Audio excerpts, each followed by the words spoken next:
resonated with me when I've needed them. And these are some of those books that I read. And to start with, I'm going to read from The Poetry Pharmacy, Tried and True Prescriptions for the Heart, Mind and Soul, William Sygart. This is very scratchy.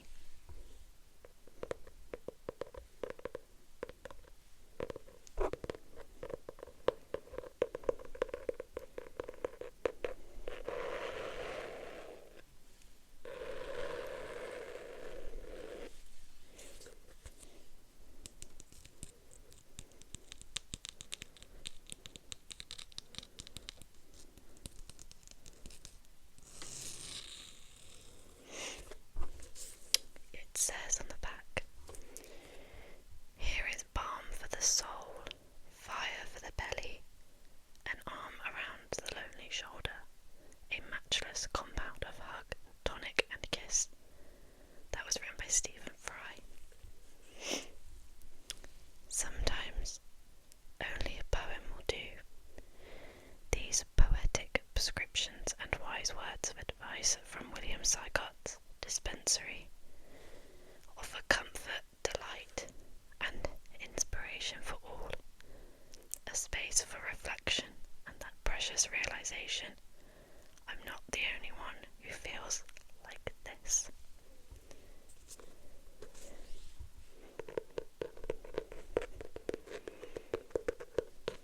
I think that's what poetry is about, making you feel like you're not the only one living through these experiences that you are.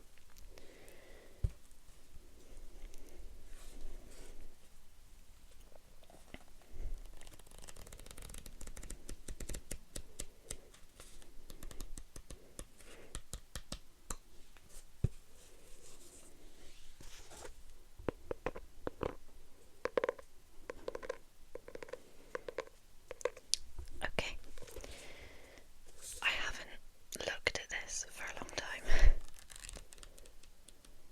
I'm just going to find the odd, probably shorter poem and read it to you. But what I loved about this book is that on each double page you get a poem written here, and on this side it talks about what you're going through. So if you were, for example, experiencing lack of courage in your life, then you read this poem and it would resonate with you. And then it has advice on how to deal with that emotion, which I think is really good. I will find a random one.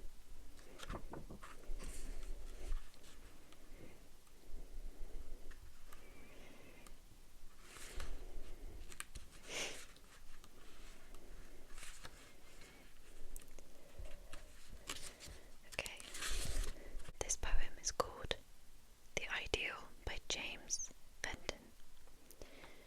This is where I came from. I passed this way.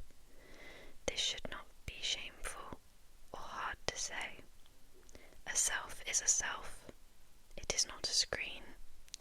A person should respect what he has been. This is my past, which I shall not discard. This is the ideal. This is hard. It says it's suitable for people who are dealing with regret and shame.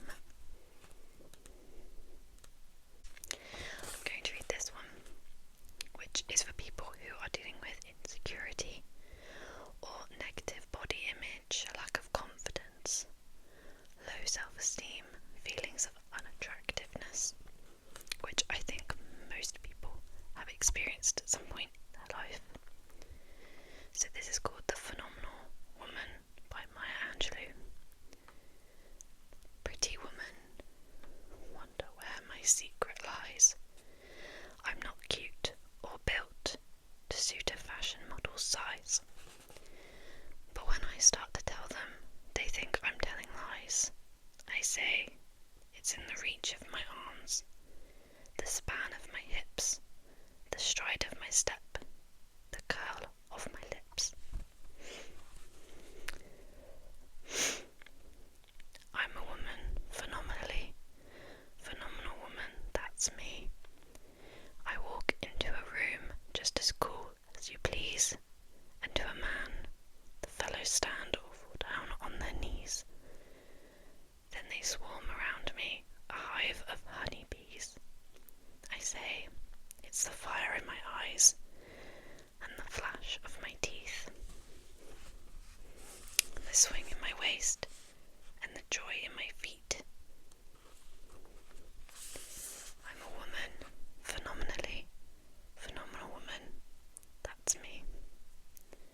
see in me.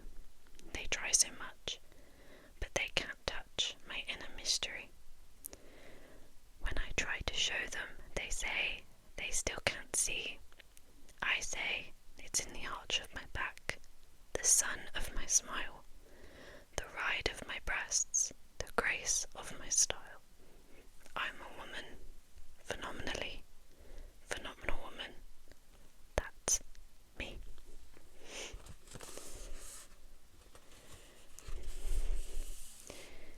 Now you understand just why my head's not bowed. I don't shout or jump about or have to talk real loud. When you see me passing, it ought to make you proud. I say it's in the click, click, click, click, click of my heels, the bend of my hair, the palm of my hand, the need for my care. 'Cause I'm a woman, phenomenally, phenomenal woman. That's me. I love that one. I think that's so good. And I think really important for younger, women of all ages, but especially younger women, to read that one. To know that, there's so much more about you that's beautiful that you might not be able to see, or others might not be able to see, but it's there, waiting. What else? Let's have a look.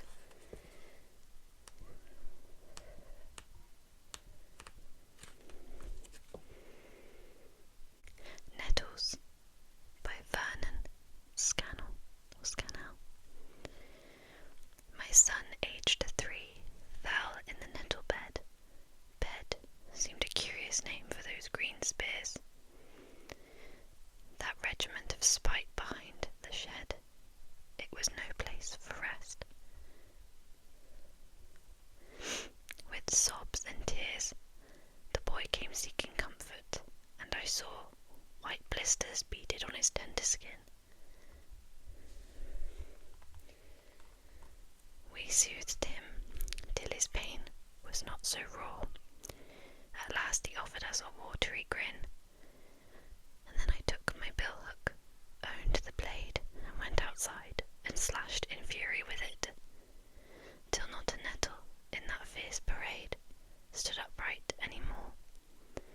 And then I lit a funeral pyre to burn the fallen dead.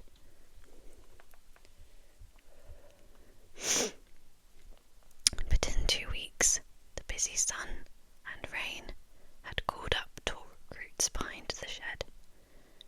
My son would often feel sharp wounds again. I think as a parent, that's very relatable. We try so hard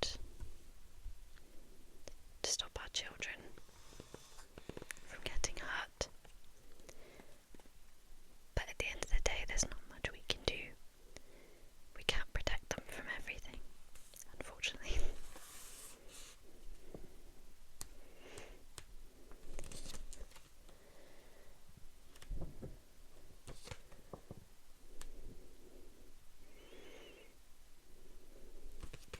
This is a really short one, and it's for people who are going through heartbreak. It's called 2 Cures for Love by Wendy Cope. 1. Don't see him. Don't phone or write a letter. 2. The easy way. Get to know him better. I love that. I love that one. It's kind of saying that to get over someone, avoid them, but also they're obviously not the right person for you, or they're not a good person. So get to know them a bit more, and you'll go off them anyway.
was like to be immortal.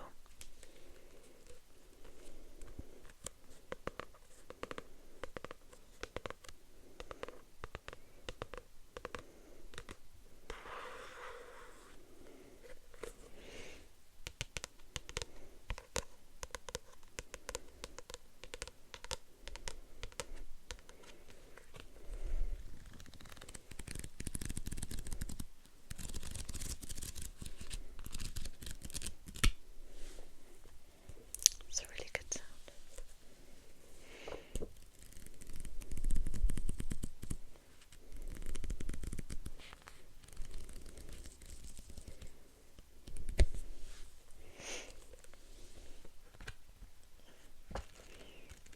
I'm just going to flick through and see if I can find any.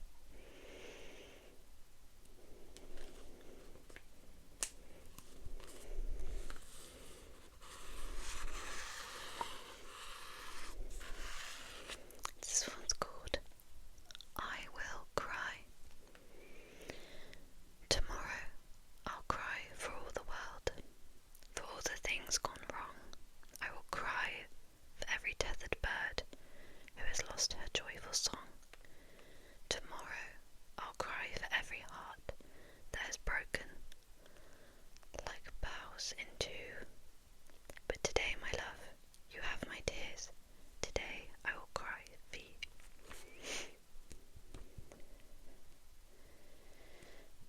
I remember there being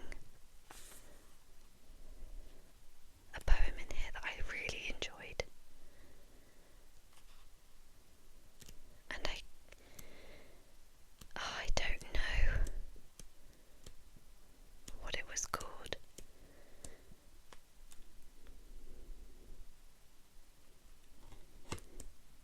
but I loved it. I'll try and find it.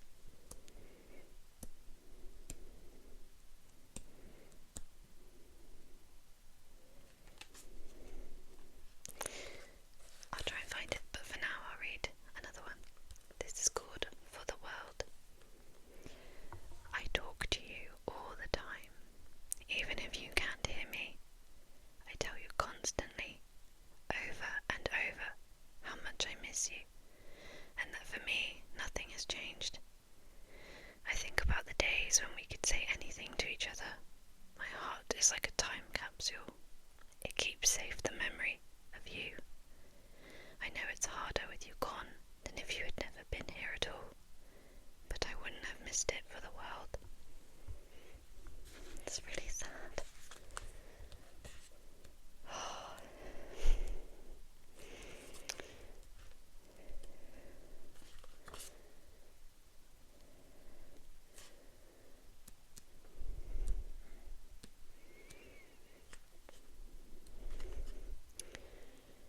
Okay, this one's called The Last Time.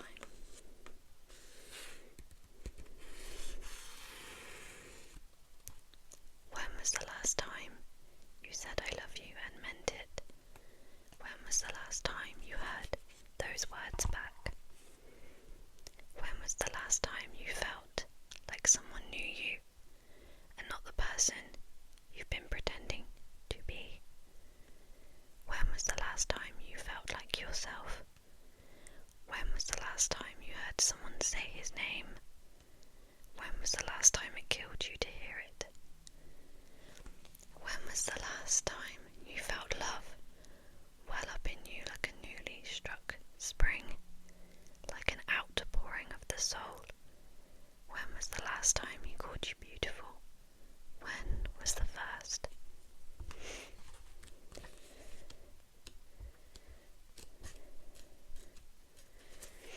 Oh, it was this one. I found it. It's called Choose Love. My mother once said to me, there are two kinds of men you'll meet. The first will give you the life you want, and the second will give you the love you desire. If you're one of the lucky few, you will find both in the one person. But if you ever find yourself having to choose between the two, then always choose love.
reason why you can't sleep at night.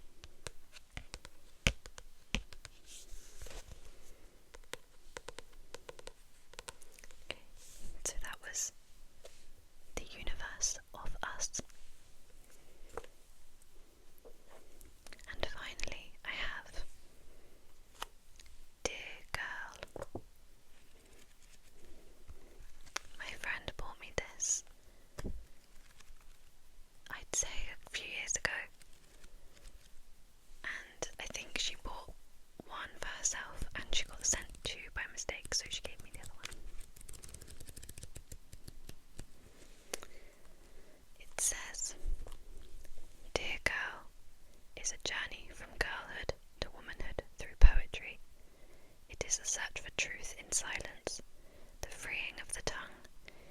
It is deep wounds and deep healing, and the resilience that lies within us. It is a love letter to the sisterhood.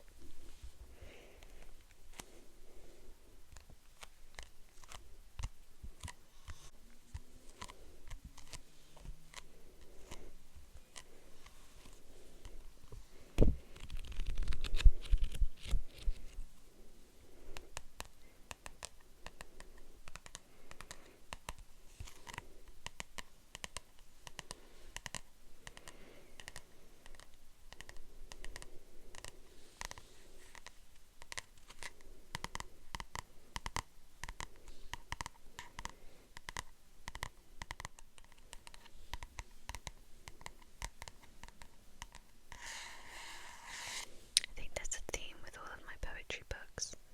They're either about being a strong woman, or going through heartbreak, or just love in general. Okay, so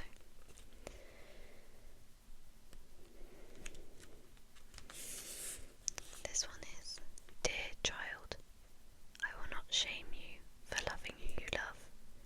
Your magic is your untamed spirit. Shame bleeds through generation to generation. That is not the legacy I wish for you. Even in culture and decade divides, I dream a life of love for you, child of mine. That's nice. Okay. I'm just going to read a couple out of this one and then I'll end it there. So,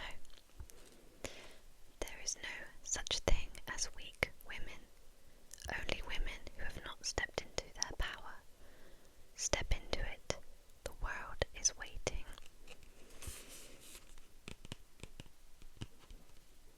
You were not born to please, you were brought here to disrupt, awaken, and speak truth, to ease the pain scattered around. And so when you are told to quiet down, I hope you grow louder. You are an entire symphony that needs no applause.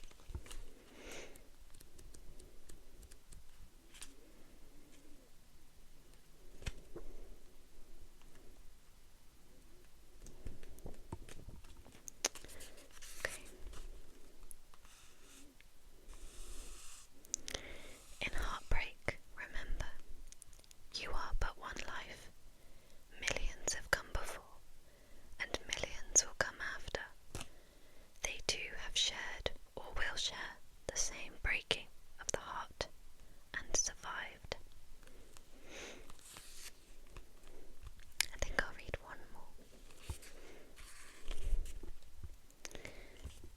This one says, when you lose someone you love, look up at the sky. Each day bleeds into night.